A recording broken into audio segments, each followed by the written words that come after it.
বক্তব্য দিব না, বক্তব্য অনেকেই দিয়েছে, কিন্তু স্পেসিফিক কিছু কথা বলবো যেটা আমাদের এই বর্তমান রাজনৈতিক সংস্কৃতিতে অতীব জরুরি। প্রথমত, জনগণের মধ্যে একটি বিক্ষোভের দানা বেঁধেছে উপদেষ্টা প্যানেল নিয়ে। সেই জায়গা থেকে আমরা জাতীয় নাগরিক কমিটি স্পষ্ট বক্তব্য দিয়েছি যে জনগণের উপরে ভিত্তি করে ছাত্রদের নেতৃত্বে যে আন্দোলন হয়েছিল, সেই আন্দোলনের উপর বৈধতার ভিত্তি করে বর্তমান সরকার রয়েছে। সেই সরকারের জায়গা থেকে তাদের বক্তব্যগুলো অতি সত্বর আমাদের জাতির সামনে উপস্থাপন করা প্রয়োজন। কোন ক্রাইটেরিয়ার ভিত্তিতে জনমানুষের যে আকাঙ্ক্ষা স্পিরিট রয়েছে সেটার উল্টো গিয়ে তারা এই উপদেশটা বর্ধিতকরণ করেছেন, সেই বিষয়ে আমরা স্পষ্টত বক্তব্য চাচ্ছি। 2 নম্বর হলো, আমরা দেখেছি যে গত 3 মাস এর বেশি সময় হয়েছে, 100 দিন আজকে আমরা উপনীত হয়েছি। রাষ্ট্রযন্ত্রর যে প্রশাসনিক জায়গাগুলো রয়েছে, রাষ্ট্রযন্ত্রর যে শক্তিগুলো রয়েছে, বিভিন্ন ফোর্স রয়েছে, সেখানে আমরা দেখেছি এখনো ফেসিবাদের যারা দোসর তারা বিরাজমান থেকে তাদের ভিতরকার যন্ত্র দিয়ে তারা আওয়ামী লীগকে রক্ষা করার প্রচেষ্টা চালাচ্ছে। আমরা সেই জায়গা থেকে সরকারকে আজকে 100তম দিনে বলতে চাচ্ছি, অতি দ্রুত সময়ের মধ্যে ব্যুরোক্রেসি, আর্মি, র্যাব, পুলিশ, আমলাতন্ত্র যেখানে যেখানে ফেসিবাদের দোসর এখনো বিরাজমান, অতি দ্রুত সত্বর তাদেরকে বিদায় করুন। যদি আপনাদের মধ্যে কোনো ধারণা বদ্ধমূল হয় যে আমলাতন্ত্রে যারা সিনিয়র রয়েছেন, যারা সুবিধাভোগী, যারা খুনের নির্দেশ দিয়েছে, তাদের স্কিল সেটের উপরে, যাদের উপরে খুনের রক্তের দাগ পড়ে আছে, সেটাকে প্রায়োরিটি দেওয়া হয়, তাহলে আমরা হয়তোবা আরেকটি যুদ্ধে নামতে হবে, যেখানে আগামীর দিনে ছাত্ররা প্রশাসন চালাবে, ছাত্ররা আর্মি চালাবে, ছাত্ররা সচিবালয় চালাবে, ছাত্ররা রাষ্ট্রপতি ভবন চালাবে।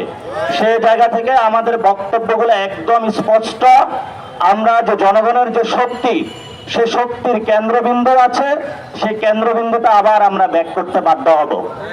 তৃতীয়ত কথা, বিভিন্ন রাজনৈতিক দল সেই জায়গা থেকে যারা আওয়ামী লীগের লোকজন রয়েছে, টাকার বিনিময়ে, মামলার বিনিময়ে, যেভাবে হোক একটি পলিটিক্যাল সেটেলমেন্টে আমরা গিয়েছেন, সেগুলো সমাজের সামনে স্পষ্ট। এবং আমরা দেখতে পাচ্ছি অনেক বড় বড় দল যারা আওয়ামী লীগের ব্যবসায়ী রয়েছেন, যারা আওয়ামী লীগের শিক্ষক রয়েছেন, যারা আওয়ামী লীগের বুদ্ধিজীবী রয়েছেন, তাদেরকে প্রতিনিয়ত তাদের ঘর, তাদের বিভিন্ন ব্যবসা প্রতিষ্ঠানে তাদেরকে আড়াল করার প্রচেষ্টা চালাচ্ছে। আপনারা এসব শিশুসুলভ কোনো আচরণ করবেন না। যদি আগামীর দিনে আমরা এই বিষয়গুলো আরো প্রকটতর দেখতে পাই, তাহলে হয়তোবা আপনাদের ব্যবসা প্রতিষ্ঠান, আপনাদের রাজনৈতিক যে যন্ত্রকলা কৌশল রয়েছে, সেখানে ছাত্র জনতা সেগুলো নিতে বাধ্য হবে। কারণ আমরা এখনোই বলছি যে গণ অভ্যুত্থানের যে শক্তি, ছাত্র তরুণরা একটি জনগণের রূপান্তর সাধিত হয়েছে, সেই রূপান্তর সাধনের যে কল্পনা বা কল্পিত রাষ্ট্র, সেখানে যদি আপনারা কোনো বাধা দেওয়ার চেষ্টা করেন, তাহলে আগামীর যে ইলেকশন আসতেছে, সেখানে এই গণ অভ্যুত্থানের মতন তরুণদের একটি ব্যালট বিপ্লব হবে। যে ব্যালট বিপ্লবের মধ্য দিয়ে আগামীর তরুণরা আপনাদের যে ইলেকশন প্রসেসের যে লেজিটিমেসি আপনারা বলতেছেন, সেই জায়গাতে আপনাদের কবর রচনা করবে। এবং আমি বাংলাদেশের সকল তরুণ ছাত্র যুবা রয়েছেন, আজকের এই শহীদ মিনার থেকে আহ্বান জানাচ্ছি, আপনারা ব্যালট বিপ্লবের প্রস্তুতি নেন।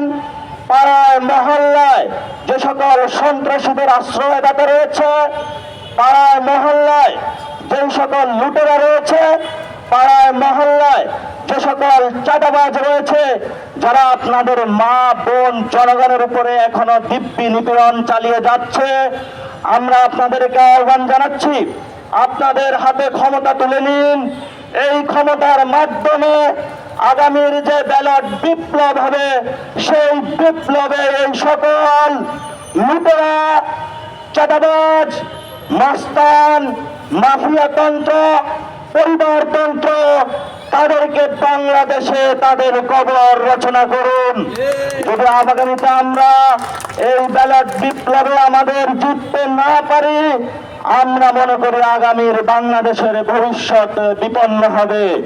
বাংলাদেশকে রক্ষার জন্য, বাংলাদেশে বেঁচে থাকার জন্য আপনাদের এই ব্যালট বিপ্লবের লড়াই আগামীতে আরো বাংলাদেশের যে আগামীর ভবিষ্যৎ রয়েছে সেটা শানিত করবে। চতুর্থত একটি কথা আমরা এখনো দেখতে পাচ্ছি, যারা আহত রয়েছে তারা বিভিন্ন হসপিটালে এখনো চিকিৎসা নিচ্ছে।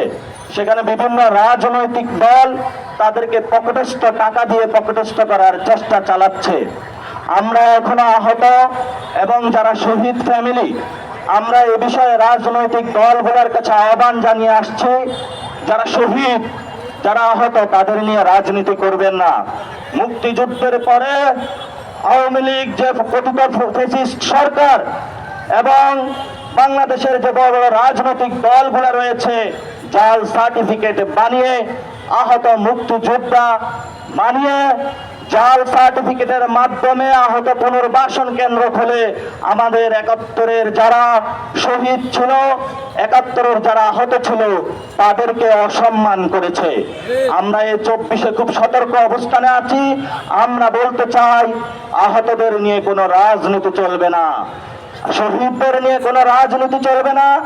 যদি কোনো সংগঠন, যদি কোনো ব্যক্তি, যদি কোনো গোষ্ঠী এই আহত শহীদদের নিয়ে রাজনীতি করার অপচেষ্টা চালায়, তাহলে আমরা তরুণদেরকে আহ্বান জানাচ্ছি, আপনারা তাদের সেই অপচেষ্টাকে ভণ্ডুল করে দিন।